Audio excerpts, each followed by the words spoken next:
নমস্কার বন্ধুরা, আজ আমুদি মাছের দুর্দান্ত স্বাদের একটি রেসিপি নিয়ে চলে এসেছি। বেগুন আর শস্য বাটা দিয়ে আমুদি মাছের রেসিপি। শস্য বাটা দিয়ে কখনো কোনো দিন আমুদি মাছ আমার খাওয়া হয়নি, এই প্রথম আমুদি মাছ আমি রান্না করলাম শস্য দিয়ে। খেতে তো দুর্দান্ত হয়েছিল দুপুরবেলা গরম গরম ভাতের সাথে। এখানে আমুদি মাছ আমি নিয়ে নিয়েছি লবণ হলুদ দিয়ে, আর এখানে শস্য বাটা, গাছ থেকে বেগুন পেড়ে বেগুন কেটে নিলাম, আর মাঠ থেকে একটু ধনেপাতা নিয়ে আসলাম। প্রথমে আমি মাছগুলো ভেজে নেব। আর নিয়ে নিয়েছি পেঁয়াজ কুচি, রসুন কুচি, কাঁচা লঙ্কা মাঝখানে চিড়ে, আর সাথে নিয়ে নিয়েছি আদা কুচি। এই মাছটাতে রসুন কুচি দিলে খুবই ভালো লাগে। সামুদ্রিক যে কোনো মাছের মধ্যে একটু রসুন দিলে তাহলে মাছটা খেতে খুবই ভালো হয়। প্রথমে মাছগুলো ভেজে নিচ্ছি লবণ হলুদ দিয়ে। এই মাছটা অনেকেই ভাজা না, কিন্তু আমার কাছে ভেজে রান্না করলে মাছটা খেতে দারুণ লাগে, তাই আমি মাছটা ভেজে ফেলি।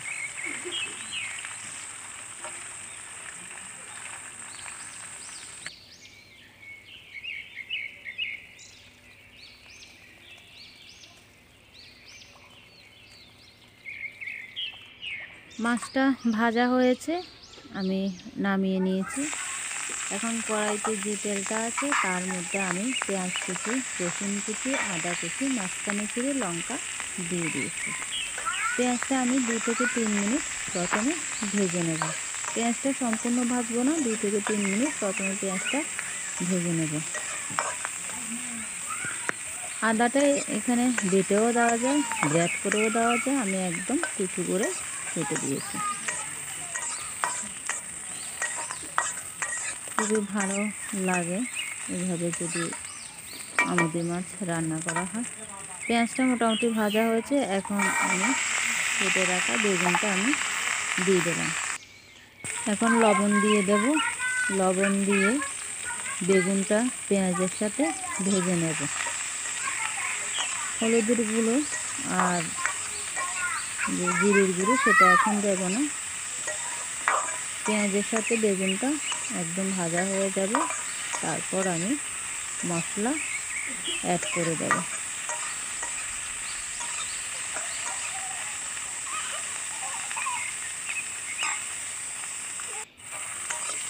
দেখুন পেঁয়াজটা একদম ভাজা হয়েছে, আর সাথে বেগুনটা ভাজা হয়ে গিয়েছে। এখন আমি জিরের গুঁড়ো দিয়ে দিচ্ছি। এখানে জিরের গুঁড়ো আর হলুদের গুঁড়ো দেব, আর কিছুই দেব না। হলুদের গুঁড়ো দিয়ে দিলে সামান্য পরিমাণে জল দিয়ে এখন মশলাটা কষিয়ে নেব।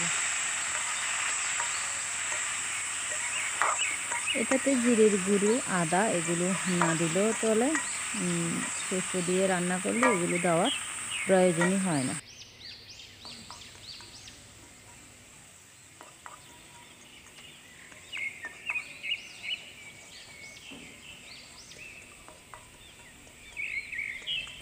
মশলাটা আমার কষানো হয়েছে, এখন পরিমাণ মতন জল দিয়ে দেব।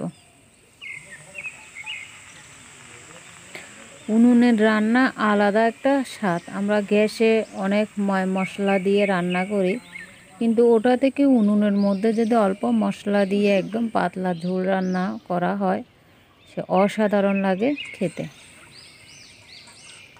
জল দিয়ে দিলাম, আর লবণটা আমি বেগুন ভাজার মধ্যে একেবারে দিয়ে দিয়েছি, পরে লাগলে আর একটু দিয়ে দেব।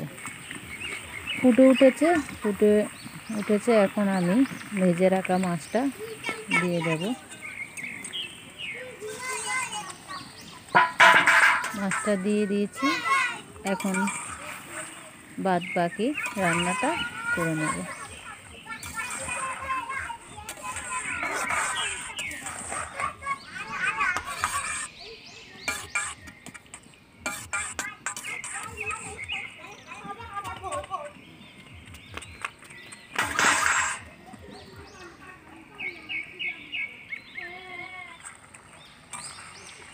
রান্নাটা আমার একদম হয়ে এসেছে।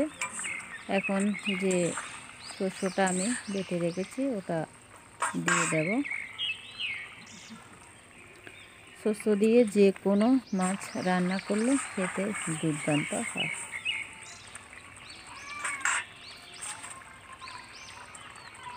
শস্য বাটাটা আমি দিয়ে দিচ্ছি।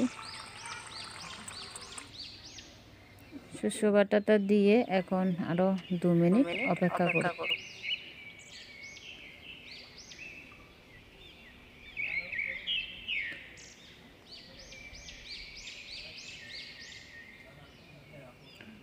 শস্য দেওয়াতে খুব সুন্দর একটি গন্ধ বের হয়েছে।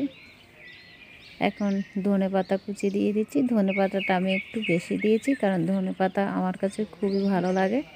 তাই ধনেপাতা কুচিটা এটা আমি রান্না করার আগেই মাঠ থেকে তুলে এনেছি। মাঠ থেকে ধনেপাতা তুলে আনলাম আর গাছ থেকে বেগুন নিয়ে নিলাম।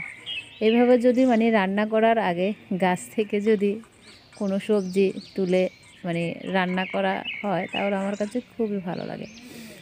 আশা করি আজকের এই আমুদি মাছের দুর্দান্ত রেসিপি আপনাদের কাছে ভালো লাগবে।